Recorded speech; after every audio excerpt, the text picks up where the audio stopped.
भीमराव को पढ़ाई यही उनकी लड़ाई, अंधियारे में जलती थी जान की परछाई। किताबों को बना के उन्होंने हथियार बदल दिया, दुनिया को लिख दिया इतिहास। छोटे से गांव से उठे वो महान, कठिनाइयों में भी रखा ज्ञान का ध्यान। भूख और प्यास को भी किया नजरअंदाज, पढ़ लिख कर किया उन्होंने समाज का ताज। अपमान सहकर भी बढ़ते गया, सपनों में बसता था शिक्षा का चार। अपमान सहकर भी बढ़ते गया, सपनों में बसता था शिक्षा का चार।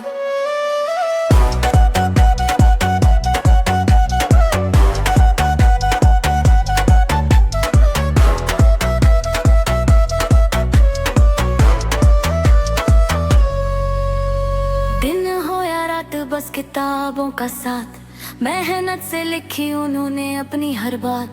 विद्या से जीता हर एक संघर्ष, बना दिया जीवन को एक नया पथ। भीमराव की गाथा सबको सिखाए, पढ़ाई से ही इंसान ऊंचाई पाए। छोटे से गांव से उठे वो महान, कठिनाइयों में भी रखा ज्ञान का ध्यान। भूख और प्यास को भी किया नजरअंदाज, पढ़ लिख कर किया उन्होंने समाज का ताज। अपमान सहकर भी बढ़ते गया, सपनों में बसता